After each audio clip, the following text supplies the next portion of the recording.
Assalamualaikum dan selamat datang ke video kali ini. Dalam video ini kita nak tengok bagaimana parallel ray yang hit concave surface dipantulkan. Kalau ini kita ada plane mirror, okey, jadi arah incident dan reflected sama arah sebab dia 90 degree. Kita dah tengok ni dalam convex, benda yang sama.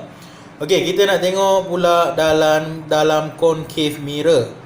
So ini saya dah lukiskan concave di sebelah sini. So kita akan lukiskan dia punya normal line. So kita buat 3 dululah. Jadi kita gerakkan sedikit kamera kita.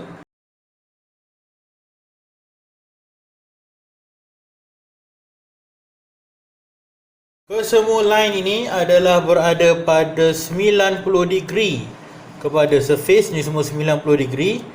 Okey. Alright. Okay. Jadi kemudian kita akan lukiskan parallel ray. So saya akan clearkan bahagian ni dan kita akan lukiskan parallel ray.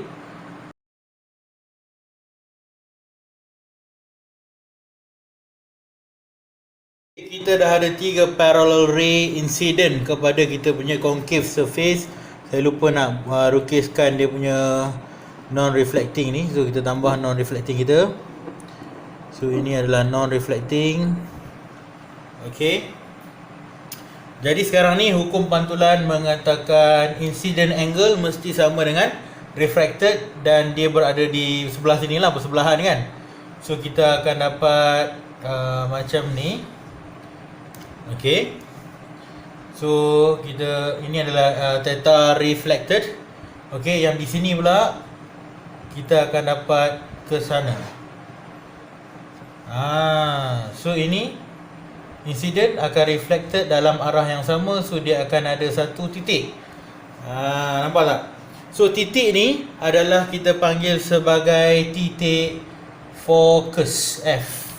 So bermaksud dalam concave mirror, parallel light difokuskan pada satu point dan point ni fokus ni adalah real.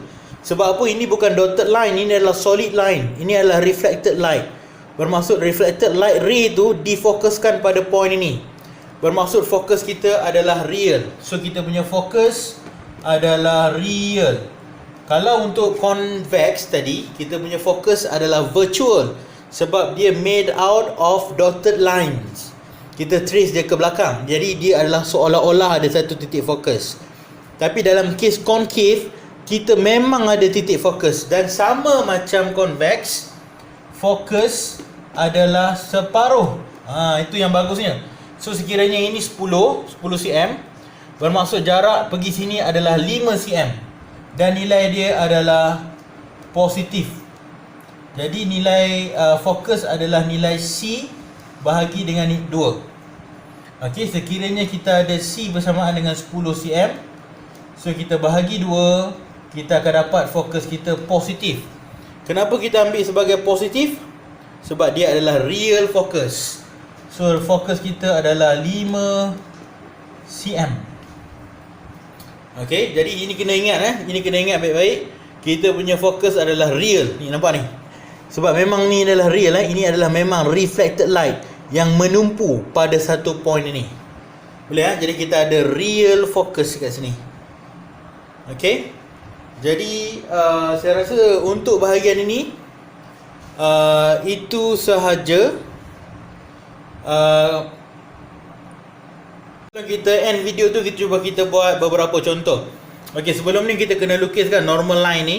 So kalau contoh kita ada lagi parallel ray yang datang, yang hit surface ni macam ni, saya pakai warna biru. Okey, ini kita punya parallel ray. Okey, bermaksud parallel ray tu dia akan fokus pada point yang sama juga. Jadi tak perlu dah lah kita lukis normal line tu.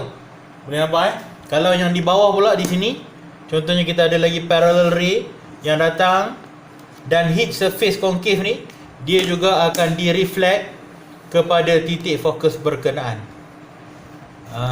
Macam tu.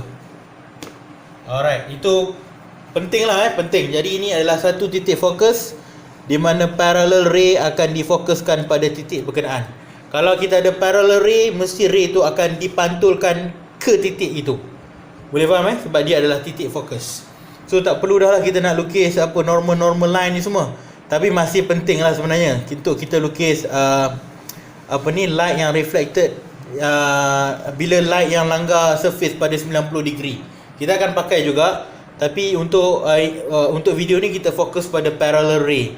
So kalau kita ada parallel ray, confirm dia punya reflected ray mesti melalui focus.